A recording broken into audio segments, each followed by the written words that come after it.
ప్రభువైన యేసుక్రీస్తు నామములో మీ అందరికీ వందనాలు. ఈరోజు దేవుడు తన వాక్యం ద్వారా మనల్ని ధైర్యపరుస్తున్నాడు.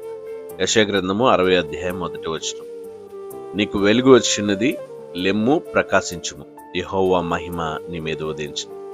ప్రియమైన వారలారా, మీ జీవితంలో సమస్యలు, అనారోగ్యం లేదా అప్పుల బాధలు ఏదైనా ఒక చీకటి మిమ్మల్ని కృంగదీస్తుందా? ఇక చాలు, నిరాశను విడిచిపెట్టి లెమ్ము, దేవుడి కృప అనే వెలుగు మీ మీద ఉదయించు. మీరు విశ్వాసంతో ముందడుగు వేస్తే దేవుడు మిమ్మల్ని అందరి ముందు ఒక సాక్షిగా ప్రకాశింపజేస్తాడు. ప్రార్థన చేసుకుందాం.